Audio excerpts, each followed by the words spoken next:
In the name of Allah, the most merciful and the most beneficial. Assalamu alaikum, dear students. Welcome all of you on Computer Science Online. Dear students, उम्मीद करता हूँ कि आप सब खैरियत से होंगे. Today our topic of discussion is what is language translator or what is language processor and its types. आज के हम इस लेक्चर में डिस्कस करेंगे कि लैंग्वेज प्रोसेसर या लैंग्वेज ट्रांसलेटर क्या होते हैं और इसकी डिफरेंट टाइप्स कौन कौन सी हैं और ये प्रोग्रामिंग में कितने ज़्यादा ज़रूरी होते हैं. लास्ट लेक्चर में हमने प्रोग्रामिंग लैंग्वेज के बारे में पढ़ा था, जिसमें हमने हाई लेवल लैंग्वेज और लो लेवल लैंग्वेज के बारे में डिस्कस किया था. हाई लेवल लैंग्वेज ऐसी लैंग्वेज होती है जो कि इंसान तो इजीली अंडरस्टैंड करता है लेकिन कंप्यूटर उसको अंडरस्टैंड नहीं करता. और लो लेवल लैंग्वेज ऐसी लैंग्वेज होती है जिसको कंप्यूटर अंडरस्टैंड करता है लेकिन इंसान अंडरस्टैंड नहीं करता. तो प्रॉब्लम ये है कि इंसान ने कंप्यूटर से काम लेना है. इंसान चाहता है कि वो कंप्यूटर से वर्क ले. आई मीन टू से कि इंसान सॉफ्टवेयर बनाना चाहता है डिफरेंट प्रॉब्लम्स को सॉल्यूशन के लिए. तो उन सॉफ्टवेयर्स को बनाने के लिए जो लैंग्वेज प्रोग्रामिंग लैंग्वेज यूज़ होती हैं तो इंसान तो ईजीली जो लैंग्वेज को अंडरस्टैंड करता है वो हाई लेवल लैंग्वेज है जो कि इंग्लिश लाइक वर्ड्स में होती है. लेकिन जो कंप्यूटर जो है तो वो तो सिर्फ 0 और 1 की फॉर्म में काम करता है. तो यहाँ पे प्रॉब्लम ये है कि हमें एक लैंग्वेज प्रोसेसर या ट्रांसलेटर की ज़रूरत है जो हाई लेवल लैंग्वेज को कन्वर्ट कर दे लो लेवल लैंग्वेज में. तो इसलिए हमें ट्रांसलेटर की ज़रूरत पड़ती है. तो आइए देखते हैं कि लैंग्वेज प्रोसेसर या ट्रांसलेटर क्या होते हैं.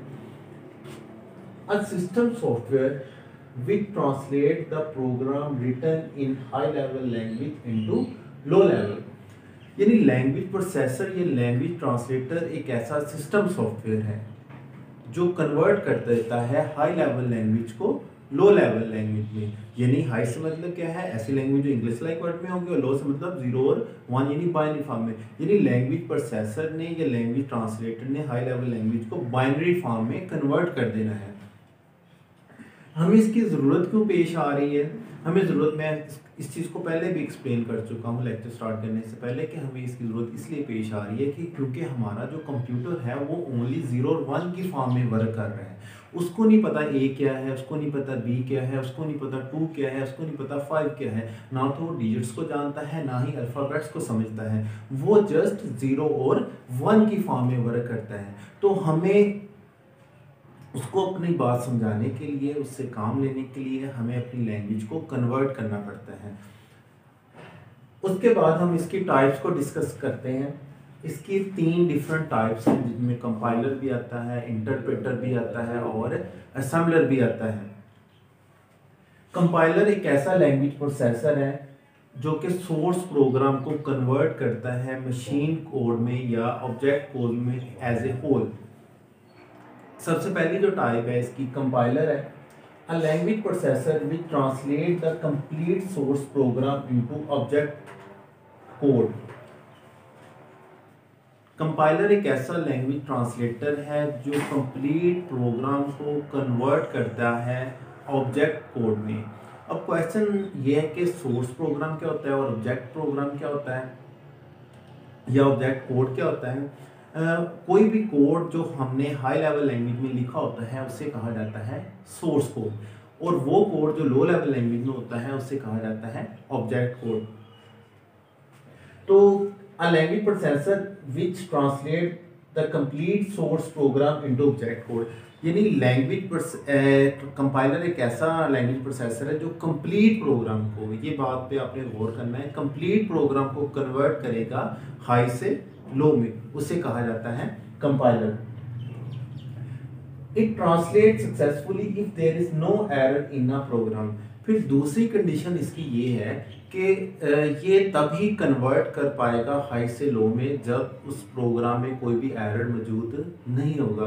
अगर तो उस प्रोग्राम में कोई एरर मौजूद है तो ये एरर जनरेट करवाएगा, हमें एरर को शो करवाएगा स्क्रीन के ऊपर. और ये प्रोग्राम को सक्सेसफुली कंपाइल नहीं कर सकेगा। जब हम एरर को रिमूव कर देंगे तो देन ये दोबारा अपनी कंपाइलेशन को कंप्लीट करेगा। The object program execute many time without translating again. Most important thing, जो कंपाइलर होता है वो एक ऑब्जेक्ट फाइल जनरेट करता है। हम जो प्रोग्राम लिखते हैं वो हाई लेवल लैंग्वेज में होता है, उसे सोर्स फाइल कहते हैं या सोर्स प्रोग्राम आप कह सकते हैं। लेकिन जब वो कंपाइलर्स को कंपाइल कर देता है तो एक ऑब्जेक्ट फाइल जनरेट हो जाती है जो कंप्यूटर में सेव हो जाती है। तो अगर हम दोबारा अपने उस प्रोग्राम को कंपाइल करना चाहते हैं या एग्जीक्यूट करवाना चाहते हैं तो कंपाइलर उसको दोबारा कंपाइल नहीं करेगा, वो जस्ट उस फाइल को एग्जीक्यूट करवा देगा। रीज़न इज़ डैट कि जब कंपाइलर ने उस फाइल को पहली दफ़ा कंपाइल किया तो देन उसी ने एक उसकी ऑब्जेक्ट फाइल बना ली थी जो उसमें सेव हो जाती, इसलिए उसको दोबारा उस चीज़ की ज़रूरत नहीं पड़ती। इसलिए इसकी जो स्पीड है वो तेज़ हो जाती है, वर्किंग स्पीड तेज़ होती है। दूसरी रीज़न ये भी है इसकी स्पीड तेज़ होने की क्योंकि ये पूरे के पूरे प्रोग्राम को एक ही लाइन एक ही टाइम में कन्वर्ट करता है। अगर हमने सपोज 10 लाइंस भी लिखी हुई हैं एक प्रोग्राम की, सपोज 10 लाइंस है, 20 है, 30, जितनी भी लाइंस हैं, बेशक वो 100 लाइंस हैं, वो पूरी की पूरी लाइंस को एक ही टाइम में कन्वर्ट करेगा हाई से लो में। तो this is compiler. Other type is interpreter. अब हम इंटरप्रेटर के बारे में डिस्कस करते हैं कि इंटरप्रेटर कैसे काम करता है। Translate the source program into machine code statement by statement called interpreter. यानी इंटरप्रेटर एक ऐसा लैंग्वेज प्रोसेसर है जो हाई लेवल लैंग्वेज को कन्वर्ट करता है लो में स्टेटमेंट बाय स्टेटमेंट। स्टेटमेंट किसे कहते हैं? स्टेटमेंट कहते हैं एक लाइन ऑफ कोड को, यानी हम अपने प्रोग्राम में जो भी कोड लिखेंगे कोई एक लाइन भी जो होगी उसे हम स्टेटमेंट कहते हैं। तो a line of code is called statement. तो जो इंटरप्रेटर होता है उन स्टेटमेंट्स को, अगर आपके प्रोग्राम में 100 स्टेटमेंट्स हैं, 50 स्टेटमेंट्स हैं, जितनी भी स्टेटमेंट्स हैं, तो हर स्टेटमेंट को 1 बाय 1 वो चेक करेगा या उसको ऐसे कह लें कि वो उसको कन्वर्ट करेगा हाई से लो में। Check error then move the next statement. यानी अगर तो उस स्टेटमेंट में कोई भी एरर है तो वो इसकी जो एग्जीक्यूशन है या वर्किंग है वो स्टॉप हो जाती है इंटरप्रेटर की। जब हम उस एरर को रिमूव कर देते हैं तो देन वो फिर नेक्स्ट लाइन पे मूव होता है, फिर उस लाइन को चेक करता है, अगर उसमें कोई एरर नहीं होता तो फिर वो नेक्स्ट लाइन में मूव करता है। लेकिन उसे जहां भी एरर मिलता है वो वहां पे उसकी वर्किंग स्टॉप हो जाती है। जब तक हम उस एरर को रिमूव नहीं करेंगे इंटरप्रेटर अपनी वर्किंग को आगे नहीं बढ़ा सकेगा। तो इसलिए इंटरप्रेटर में हमें एरर को साथ साथ रिमूव करना पड़ता है। तो यही इसका एडवांटेज है कि इंटरप्रेटर का ये एक तो आपको साथ साथ एरर बता रहा है और साथ साथ आप एरर को रिमूव कर रहे हैं, लेकिन कंपाइलर में आपको एरर्स को फिर एट द एंड फाइंड करना मुश्किल हो जाता है आपके लिए और उनको रिमूव करना भी आपके लिए मुश्किल होगा। इसका डिसएडवांटेज भी है। डिसएडवांटेज इसका ये है चूंकि ये प्रोग्राम को कन्वर्ट करता है लाइन बाय लाइन, इसलिए इसमें टाइम हमारा ज़्यादा कंज्यूम होता है, तो एक टाइम कंज्यूमिंग प्रोसेस है। सेकंड जो इसका डिसएडवांटेज है वो ये है कि इंटरप्रेटर को बार बार अपने प्रोग्राम को कन्वर्ट करना पड़ता है हाई से लो में। लेकिन कंपाइलर जो है वो, जैसे मैंने आपको ऑलरेडी बताया है, कि उसको बार बार कन्वर्ट करने की ज़रूरत नहीं पड़ती। रीज़न ये है कि उसने उस दौरान एक ऑब्जेक्ट कोड जनरेट कर लेता है, वो ऑब्जेक्ट कोड उसके पास बन जाता है जिसको वो दोबारा भी उसी को रीयूज़ करता है, जिसको रीयूजेबिलिटी भी आप कह सकते हैं। उसी कोड को उसने बार बार यूज़ करना है, दोबारा उसको कंपाइल करने की ज़रूरत नहीं पड़ेगी। लेकिन अगर हम इंटरप्रेटर को देखें तो इंटरप्रेटर का डिसएडवांटेज में ये चीज़ आ जाती है कि इसको बार बार कोई भी प्रोग्राम है इसको बार बार उसको कंपाइल करने की ज़रूरत पड़ेगी। उसके बाद नेक्स्ट जो लास्ट हमारी टाइप है लैंग्वेज प्रोसेसर की वो है असेंबलर। असेंबलर क्या होता है? असेंबलर को डिस्कस करने से पहले हम कुछ पिछले लेक्चर को रिवाइज करते हैं जिसमें मैंने आपको असेंबली लैंग्वेज के बारे में बताया था। जिन स्टूडेंट्स ने वो वीडियो नहीं देखी तो आप वो वीडियो देख सकते हैं जिसमें हमने प्रोग्रामिंग लैंग्वेज को डिस्कस किया था। तो इसमें सबसे पहले मैं आपको दोबारा एक्सप्लेन करता हूँ कि असेंबली लैंग्वेज क्या होती है। असेंबली लैंग्वेज भी एक लो लेवल लैंग्वेज थी जिसमें जो कोड्स थे वो सिंबल्स की फॉर्म में लिखे जाते थे। तो उन सिंबल्स को कन्वर्ट किया जाता था लो में। हालांकि असेंबली लैंग्वेज भी लो लेवल लैंग्वेज है, लेकिन ये हाई के करीब चली जाती है जस्ट इंग्लिश लाइक वर्ड्स की वजह से। तो असेंबलर जो है ये कंपाइलर और इंटरप्रेटर दोनों से डिफरेंट है।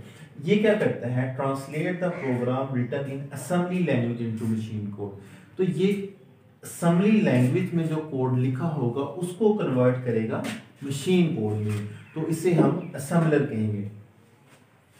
उसके बाद नेक्स्ट हम इन दोनों में कंपाइलर और इंटरप्रेटर में डिफरेंस क्या होते हैं इनको डिस्कस करते हैं। पूरा लेक्चर सुनने के बाद आपको ये कुछ ना कुछ डिफरेंस आपके माइंड में आ चुके होंगे। सबसे पहला जो डिफरेंस है वो तो ये है ना कि ये जो आपका कंपाइलर है वो ऑब्जेक्ट फाइल जनरेट कर देता है, लेकिन जो आपका इंटरप्रेटर होता है वो ऑब्जेक्ट फाइल जनरेट नहीं करता। दूसरा जो मेन इनका डिफरेंस है, कंपाइलर की जो स्पीड होती है वो ज़्यादा होती है क्योंकि वो पूरे के पूरे प्रोग्राम को सेम टाइम पे कन्वर्ट करता है, लेकिन जो इंटरप्रेटर होता है इसकी स्पीड कम होती है क्योंकि इसने लाइन बाय लाइन कन्वर्जन करनी होती है। हम इसकी एक एग्जांपल ले लेते हैं कि सपोज मेरे पास कोई भी एक प्रोग्राम है। सपोज मैंने यहाँ पे कुछ लाइनों का कोड लिखा हुआ है, मेरे पास 6 लाइंस का कोड है, एक स्टेटमेंट्स है, इसमें सपोज कुछ भी कोड है, हम जस्ट सपोज कर रहे हैं इस चीज़ को। तो कंपाइलर क्या करता है, इस पूरे के पूरे प्रोग्राम को कन्वर्ट कर देता है ऑब्जेक्ट को कोड में। ये कंपाइलर का काम है। लेकिन इंटरप्रेटर क्या करता है, वो ऐसा नहीं करता। वो ऑब्जेक्ट कोड को, इंटरप्रेटर जो होता है वो ऑब्जेक्ट कोड को जनरेट नहीं करेगा। वो फर्स्ट लाइन को चेक करेगा, इसको कन्वर्ट करेगा लो में। अगर तो इसमें एरर है तो आपको एरर रिमूव करना पड़ेगा, फिर वो नेक्स्ट लाइन में इस तरह, फिर वो सेकंड लाइन को कन्वर्ट करेगा, फिर थर्ड को, फिर फोर्थ को, इसी तरह वो नीचे चलता जाता है। इसलिए हम कहते हैं कि इंटरप्रेटर की जो स्पीड है वो स्लो है। ये भी इसका मेन डिफरेंस है। इसके बाद जो थर्ड डिफरेंस है कंपाइलर और इंटरप्रेटर में, कंपाइलर में हमें एरर को फाइंड करना और मूव करना हमारे लिए मुश्किल होता है, जबकि इंटरप्रेटर में हमारे लिए एरर को फाइंड करना और रिमूव करना इजी होता है।